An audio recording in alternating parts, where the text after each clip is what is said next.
Hello everyone, welcome back my another video. आज का जो वीडियो बड़ा इंटरेस्टिंग है और बड़ा मजेदार बनने वाला है। वैसे गाइस आज हम करने वाले एक स्पीकर को रिपेयर करने वाले हैं। देखेंगे स्पीकर को हम किस तरीके से रिपेयर कर सकते हैं। जैसे हमारे नॉर्मली कोई स्पीकर होता है, जब हमारे फट जाते हैं डायरेक्टली हम फेंक देते हैं या फिर दुकान में जाते हैं रिपेयर कराने के, जिससे हमारा जो कॉस्ट प्राइस होता है बहुत ज़्यादा बढ़िया आता है। हमें से बहुत सारे लोग ये भी सोचते हैं कि जब हम स्पीकर को किसी दुकान वाले से रिपेयर कराएंगे, जब भी हमारे स्पीकर की क्वालिटी अच्छी आएगी, जब भी हमारा स्पीकर अच्छा बजेगा। ऐसा कुछ नहीं होता। स्पीकर को रिपेयर करना बहुत ज़्यादा सिंपल होता है। कोई भी लोग रिपेयर कर सकते हैं। मतलब नॉर्मली यार कोई बच्चा होता है वो भी रिपेयर कर देगा। ज़्यादा कोई इसमें झंझट नहीं होता, बहुत ही सिंपल काम होता है। एक बात और भाई, आप में से जिन लोगों का स्पीकर फट चुका है तो उन लोगों को एक बार वीडियो तो जरूर देखना। जिन लोगों का नहीं फटा हुआ उनको भी देखना। वो क्यों गाइस? क्योंकि गाइस इस वीडियो को देखने के बाद आपको एक ऐसी नॉलेज मिलने वाली है जिससे ना गाइस आपको कोई भी दुकान वाला आपको कभी बेवकूफ नहीं बना पाएगा कि भाई ये वाला स्पीकर पड़ता है इतने का आता है, नहीं भाई ये वाला कोल को सेट करना इतना ज़्यादा मुश्किल होता है। इतना जरूर कहूँगा भाई, आपको इस वीडियो से नॉलेज बहुत ज़्यादा मिलने वाली है। कंटिन्यूसली बने रहना वीडियो में। आगे बढ़ने से पहले भाई इस वीडियो के लिए लाइक कर देना फटाफट से मस्त तरीके से। और भाई चैनल में नए हो यार, अपने भाई के साथ जुड़ना चाहते हो, आगे भी ऐसी वीडियो देखना चाहते हो, पसंद है वीडियो के नीचे आपको लाल कलर का एक सब्सक्राइब का बटन दिखने वाला है, उसको आपको क्लिक कर लेना है और इसके बाद एक घंटा आने वाला है, उसको दबा के आपको उसको ऑल पे सेट कर लेना बेल आइकन को। इससे क्या होगा, जब भी मेरी वीडियो आएगी ना उसको नोटिफिकेशन आपको सबसे पहले मिलेगा। तो चलिए फिर स्टार्ट करते हैं, वीडियो को देखते हैं।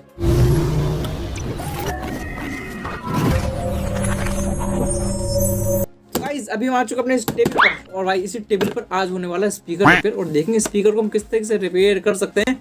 तो चलिए स्टार्ट करते हैं। और कौन सा स्पीकर मेरे पास, तो अभी तो कोई नहीं है। देख तो भाई यूरा स्पीकर की भाई कंडीशन देख सकते हो, क्या हो चुका बेचारा यार, बर्बाद होगा पूरे एकदम नीचे से लेकर ऊपर तक। इसकी कंडीशन बहुत ज्यादा बेकार हुई पड़ी है। क्या था पहले और अब क्या हो गया है। पीछे से मतलब काफी अच्छा लग रहा है देखने में, लेकिन अंदर से ना खोखला हुआ पड़ा पूरे। इसका जो हड्डी बस ली थी ना बस वही बची हुई है। पूरा इसका स्ट्रक्चर बेकार हो गया है और स्ट्रक्चर सही है। आईफोन था ना वो पूरे एकदम फट चुका है और अंदर की साइड में यहाँ पर लगी होती है एक वॉइस कॉइल, जिसकी ऐसी तैसी हो चुकी है। ऐसा स्पीकर कहीं पड़ा हुआ मिल गया इस तरीके से तो भाई काफी ज्यादा तो ऐसे मिल जाते हैं पड़े हुए, पर्दा वर्दा फट जाता तो इसको लोग फेंक देते हैं ज्यादातर। रिपेयर करवाने के लिए जाते हैं तो काफी ज्यादा महंगा हो जाता है। आपको दुकान पे ले चलता हूँ जहाँ पे भाई स्पीकर रिपेयर होते हैं, तो वहाँ से मैं इसका क्या क्या सामान लेने वाले, सामान की जरूरत पड़ने वाली और वहाँ पे हमें सामान कितने प्राइस में मिलने वाला है। तो दुकान में चलते हैं, वहाँ से हम सारा सामान खरीद कर लाते हैं और देखते हैं इसमें क्या क्या सामान लगने वाला है। जितना सामान पूरा टोटल सामान लेके आने वाले हैं। और तो ये का हाल है, ठीक है? हाँ ठीक है, मस्त। ये भाई इसकी कोयल है, अभी देखो मत एकदम फ्रीली मूव कर रही है इसके अंदर। थोड़ा इसका अंदर कचरा है, इसको थोड़ा साफ करना पड़ेगा घर पे चल के। ये इसका बूफर है। हाँ ये इसका बूफर वाला पड़ता है। ये भाई इसकी कौन है? तेरे तुझे तगड़ा नहीं इतना टाइट सोए? नहीं ये टाइट वाला हो जाएगा, सादा नहीं ये होता है कलर। तो उधर दूसरा वाला हल्का दूसरे दो, मतलब ठीक है जी, हमने वाला ले लिया करिए स्पाइडर और ये ऊपर का आप करिए। ठीक, चलो ठीक है, फिर सारा सब कुछ नया ले लेते हैं।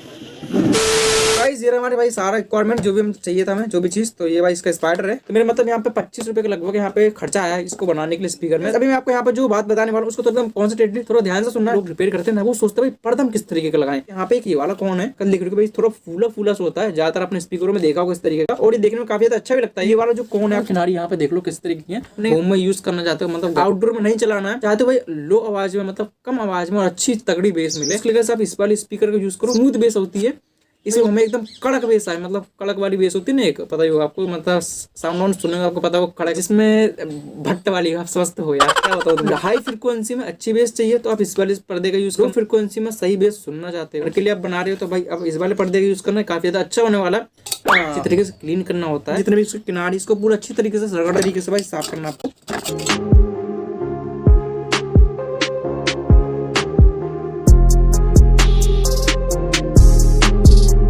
स्पीकर है पूरा मस्त तरीके से एकदम फिनिशिंग हो चुकी है। यहाँ से साइड में इसकी रबड़ जो लगी हुई थी साइड में, यहाँ पे जो बॉन्ड वॉन्ड लगा हुआ तो पूरा एकदम साफ कर लेना आपको, साइड में से भी कर लेने से क्या होगा ना, आपको जो स्पीकर एकदम परफेक्ट यहाँ पे बैठने वाला है और आपको बाद में यार कोई प्रॉब्लम भी नहीं होगी। और इसकी जो आवाज की जो क्वालिटी हुई काफी ज्यादा धांसू आने वाली है। यहाँ से भी हमने देखो एकदम मस्त तरीके से निकाल लिया, आपको दिख रही है कितनी ज्यादा मस्त फिनिशिंग है। वॉइस कॉल को सेट करने वाले हैं और बहुत ही एकदम अच्छी तरीके से सेट करना होगा। सेट करने से पहले क्या है, आपको इसका जो अंदर यहाँ पे बहुत सारा कचरा होता है उसको एकदम साफ सेट करने के लिए यहाँ पे इस तरीके के पेपर लेने वाला। ये वाला जो पेपर होता है ना, जहाँ पे पंखे वंखे रिपेयर होते हैं वहाँ पे आपको इजिली मिल जाएगा। इसे बोलते हैं मतलब इंसुलेटर पेपर होता है इस तरीके का। आपके पास ये वाला पेपर नहीं है तो आप यहाँ पे एक्सरा होता है ना, जो एक्सरा आपने देखा होगा, एक्सरा हड्डी वड्डी टूट जाती है, हड्डी पसली, इसके बाद वो चेक करवाते भाई मेरी हड्डी कहाँ से टूटी पड़ी है, तो वाले एक्सरा होता है जो, आप उसका भी इसमें यूज कर सकते हो। अगर पास नहीं है तो आप इसका यूज कर लें, आपकी मर्जी है जो भी चीज हो।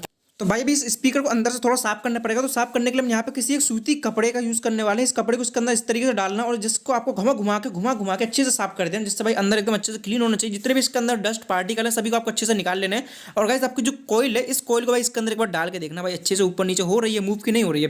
अगर कहीं पर अटकने लगे तो आपको ध्यान रखना है, आपको निकाल के इसको दोबारा से भी साफ करना पड़ेगा। और आपको मतलब कोयल है जो आपकी एकदम फ्री मूव करनी चाहिए, जितना फ्री मूव करेगी उतना अच्छा होगा। अगर इसको कहीं दिक्कत पड़ेगी ना घूमने में, ऊपर नीचे अप डाउन करने में, तो बाद में फिर आपको दिक्कत पड़ेगी। क्या है ना, इसकी जो आवाज़ की क्वालिटी बहुत ज़्यादा बेकार हो जाएगी और खिटखिट की आवाज़ आने लगेगी। तो भाई कोयल को यहाँ पे सेट करने के लिए हम नॉर्मल इस कोयल को इसके अंदर नहीं डाल के सेट करने वाले हैं। क्या ना कोयल की गाइस एक सेटिंग होती है, क्या जो बीच में आपको जो गैप दिख रहा है, इस गैपों को मतलब दोनों गैपों को बीचों बीच गाइस जो हमारी कोयल यहाँ पे मूव करनी चाहिए। तो पहले मैं आपको सेट करके दिखाऊंगा, बाद में फिर मैं आपको बताऊंगा। तो भाई हमारा जो पेचकस से मैं यहाँ पे समझा नहीं सकता आपको क्योंकि चिपक रहा है इसके अंदर। तो आपको बता दे रहा हूँ, मतलब हमारी जो कोयल यार बीचों बीच यहाँ पे मूव करनी चाहिए, और जो आपको जो बीच में जो गैप दिख रहा है इन दोनों गैपों के बीच में होनी चाहिए केवल। तो चलिए फिर इसको सेट करते हैं। तो यहाँ पे इस इंसुलेटर पेपर को सिंपल यहाँ पे 4 पीस में कटिंग कर लेते हैं और नॉर्मल इसको ऊपर की साइड से भी यहाँ से भी और यहाँ से भी छील देते हैं।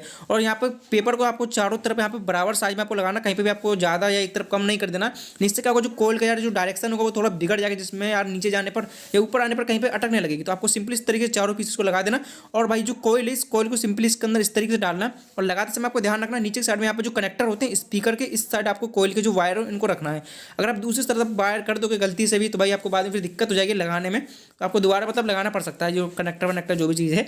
तो आपको आराम आराम से इसके अंदर डालना है। और भाई आप में से बहुत सारे लोग ये सोच रहे हैं भाई कोयल को मतलब नॉर्मली इसके अंदर घुसा देना पूरा, ऐसा कोई बात नहीं। अभी इस कोयल को ना यहाँ पे एक सेटिंग होती है कोयल की, पूरा में इसको अंदर भी नहीं डालना होता और ज़्यादा इसको बाहर भी नहीं निकालना होता है।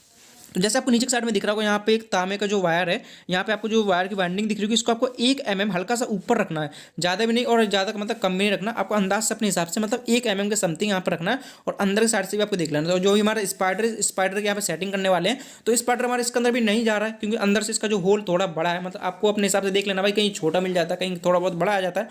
तो अगर छोटा था आपको छील लेना और यहाँ पे सन फिक्स की हेल्प से आपको अच्छी तरीके से आपको उसको चिपका देना। भाई ये वाला जो बॉन्ड होता है नॉर्मली यहाँ पे 30 रुपये का समथिंग आपको मिल जाता है बड़ा वाला। अगर छोटा वाला परचेस करना तो आपको 10 रुपये में आराम से मिल जाता है। तो इसको आपको साइड में यहाँ पर लगा के अच्छे से लगा देना है। इसके बाद आपको इसको चिपकाना है। आपको यहाँ पे ज़्यादा का यूज़ नहीं करना है, आपको हल्का हल्का ही लगाना है। तो आपको इस तरीके से यहाँ पे चिपका कर रख देना है, थोड़ी देर तक इसको ऐसे ही रख रहना है। और आपको इसको अच्छी सी मतलब यहाँ पे सेटिंग कर लेनी है। ज़्यादा आपको कोयल में जोड़ नहीं लगाना है, नहीं आपकी कोयल इसके अंदर चली जाएगी और इसकी सेटिंग भी बिगड़ सकती है। तो अभी फिक्स बॉन्ड को भी साइड में से यहाँ पे इस तरीके से पेचकस से लगा देंगे, जिससे ये बहुत ही अच्छी तरीके से अंदर चिपक जाएगा। 2 घंटे बाद हमारा जो स्पीकर बढ़िया से सूख चुका है हल्का फुल्का। अभी क्या करना है, इसको हम बाद में भी और सुखाने के लिए रखना पड़ेगा। अभी इसमें ये वाला कॉर्न लगाने वाले हैं। भाई जब भी आप कॉर्न को यहाँ पे लगाया करो तो आपको ध्यान रखना जो बॉन्ड होता है उसको आपको नीचे साइड में पहले लगा दिया करो। इससे क्या होता है भाई, हमारा जो कॉर्न होता है बहुत ही अच्छी तरीके से नीचे साइड में यहाँ पे चिपक जाता है, जो हमारे स्पाइडर से बहुत अच्छी तरीके से मतलब अच्छे से अटैच हो जाता है। क्या होता है ना, इनकी जो जोड़ी होती है बहुत अच्छी बन जाती है। तो जब भी आपको चिपकाओ इसको ध्यान रखना, पहले आपको नीचे लगा लेना, बाद में आपको इसको ऊपर भी लगाना होता है। तो यहाँ से जो बॉन्ड इसको हल्का हल्का यहाँ पे इस तरीके से लगाते हैं, हल्का नहीं थोड़ा ज़्यादा लगाना है। और भाई आपको ध्यान रखना अच्छे से लगना चाहिए, नहीं आपको जो बॉन्ड कोयल के अंदर बिल्कुल नहीं जाना चाहिए। अगर अंदर चला गया तो बाद में आपको अटक जाएगा ये। तो भाई इसके जो यहाँ पर कनेक्टर होते हैं ना, इस तरीके आपने देखा होगा, जिसे बोलते हैं गैस किट बोलते हैं, गैस सेटिंग होती है, जो भी चीज़ होती है इनको यहाँ पर साइड में लगाने वाले। और जहाँ पर हमारे स्क्रू के होल होते हैं उनको पहले होल कर लेना और इसको भी बॉन्ड की हेल्प से यहाँ पर अच्छे से चिपका देना। ये गाइस हमारे स्पीकर के सपोर्टर होते हैं। मतलब क्या होता है ना, जब भी आप स्पीकर को सुखाने के लिए कहीं पर रखते हो तो स्पीकर को थोड़ा उल्टा के रखना पड़ता है। तो इनको गाइस लगाना जरूरी होता है। ये स्पीकर के गार्ड बोल देते हैं, स्पीकर गार्ड बोला जाता है इसे। तो इनको लगा देना जरूर। इनसे क्या होगा भाई, जब भी आप स्पीकर सुखाने के लिए रखोगे तो हमारे स्पीकर के अंदर जो कॉर्न है इसमें कोई ज़्यादा लोड नहीं पड़ेगा और नॉर्मली हमारा स्पीकर अच्छे से सूख भी जाए। तो भाई अभी कोयल के वायर यहाँ पे अटैच करने के लिए मैं यहाँ पे एक छोटे वायर का यूज करने वाले। ये वाला जो वायर होता है स्पीकर के लिए खास बना होता है। इससे क्या होता है, इससे आप कितना भी अपर डाउन जितना भी कुछ भी कर लो, बाद में वाला वायर नहीं टूटता। अगर आप इसकी जगह पर किसी और वायर का यूज करते हो तो वाला वायर टूट जाएगा। तो भाई आपको ध्यान रखना, जब भी आप स्पीकर में वायर अटैच करो तो आप इन्हीं वायर का यूज करना है, किन्हीं और वायर का यूज नहीं करना। तो यहाँ पे कोयल के वायर लगाने के बाद आपको फेवी बॉन्ड से आपको अच्छी तरीके से चिपका देना यहाँ पे और मस्त तरीके से चिपक जाएगा अच्छी तरीके से। और हमारा जो कैप होता है, ये डस्ट कैप होती है, डस्ट कैप को भी आपको ऊपर लगा देना, कोयल को ऊपर लगा देंगे। इससे कैसे हमारी कोयल होती है ना बहुत एकदम सेफ रहती है, इसके अंदर कचरा बिल्कुल भी नहीं आता। 2000 years। आपको जब भी स्पीकर बनाना तो आपको ध्यान रखना कि आपको स्पीकर जल्दी से नहीं बजाना, तो आपको 1 दिन तक सूखने के लिए जरूर रखना। पहले हम इसको नॉर्मल बजा के देखेंगे बिना कैबिनेट के, हम कैबिनेट में डाल के देखेंगे इसके बाद की क्वालिटी क्या होने वाली। कॉपीराइट वाले जो सॉन्ग होते हैं एनसेस म्यूजिक को हम बजाने वाले हैं, उन्हें भी चला लेंगे बीच में हल्का फुल्का क्लिप।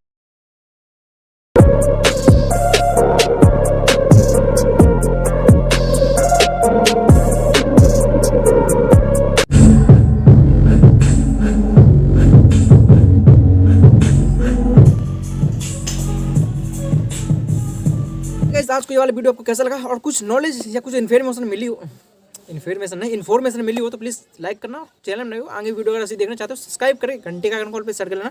तो मिलते हैं तब तक के लिए मिलते हैं गाइस नेक्स्ट वीडियो में। पता नहीं क्या बोले जा रहा हूँ वहाँ से यार, कुछ पता नहीं ठंडी का सकल वकल को हाथ कुछ काम ना करते, जाड़ा लग रहा है मस्त तगड़ा वाला। तो चल भी मिलते हैं गाइस नेक्स्ट वाली वीडियो में, तब तक के लिए लेट्स सी यू अगेन। और भाई लाइक जरूर कर देना वीडियो को मस्त तरीके से। Tata bye.